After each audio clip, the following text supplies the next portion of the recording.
Jai Hind to all. My name is Aditya Shankarov Deshmukh. I am studying in BSc second year in Adarsh College, Hingoli. Today we are going to discuss some theorems of Riemann integral. Before we move towards theorem of Riemann integral, we should know what is Riemann integral and who is Riemann. In the branch of mathematics known as real analysis, the Riemann integral created by Bernhard Riemann was the first rigorous definition of the integral of a function on the interval. Let us discuss who is Riemann. George Friedrich Bernhard Riemann was a German mathematician who made contribution to analysis, number theory and differential geometry. In the field of real analysis, he is mostly known for first rigorous formulation of the integral, the Riemann integral and his work on Fourier series. Friends, let us move towards the statement of our theorem. If f is a bounded and integrable on closed interval a comma b, then mod f is also bounded and integrable on closed interval a comma b. Moreover, mod of integration of f dx between the limits a to b is less than equal to integration of mod f between the limit a to b. Friends, before we move towards our theorem, we should know some basics of this theorem. Let us discuss what is modulus function. Modulus function is a function which gives the absolute value of number or a variable. It produces the magnitude of the number of variable. It is also termed as an absolute value function. The outcome of this function is always positive no matter what input has been given to the function. This is denoted by f of x equals to mod x. Let us discuss what is the graph of modulus function. If we plot the graph of modulus function, it will seems pretty like this. Now friends, let us move towards the proof of our theorem. Since f is bounded, therefore there exists a positive k such that mod of f of x is less than equals to k for all x belongs to open interval a comma b.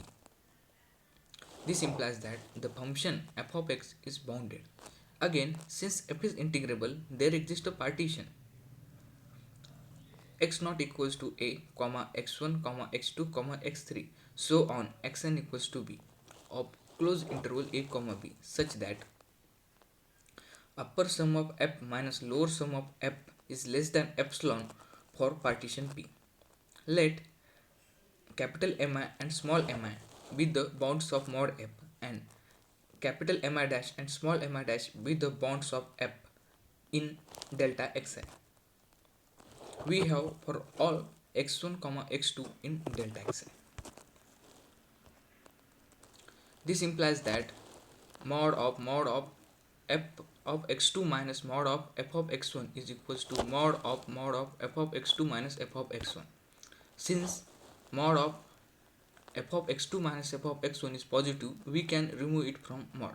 This implies that mod of f of x2 minus mod of f of x1 is less than equals to mod of f of x2. This implies that capital Mi minus small mi is less than equals to capital Mi dash minus small mi dash.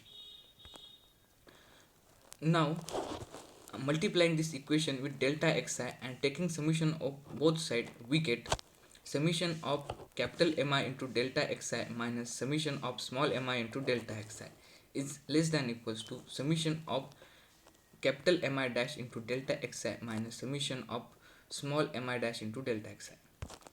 This gives upper sum of mod f minus lower sum of mod f is less than upper sum of f minus lower sum of f for partition p, which is less than epsilon. Therefore, mod f is integrable. Since f of x2 minus f of x1 is less than mod f is equals to mod of x for all x belongs to closed interval a comma b. This implies that integration of f dx between the limit a to b is less than equals to integration of mod f between the limit a and b. If f is negative, we consider integration of minus f between the limit a to b is less than equals to integration of f mod f between the limits a to b. Now generalizing above equation, we get mod of integration of f dx is less than equals to integration of f between the limits a to b. Hence our theorem has been proved. Thank you friends for watching this video. Jai Hind.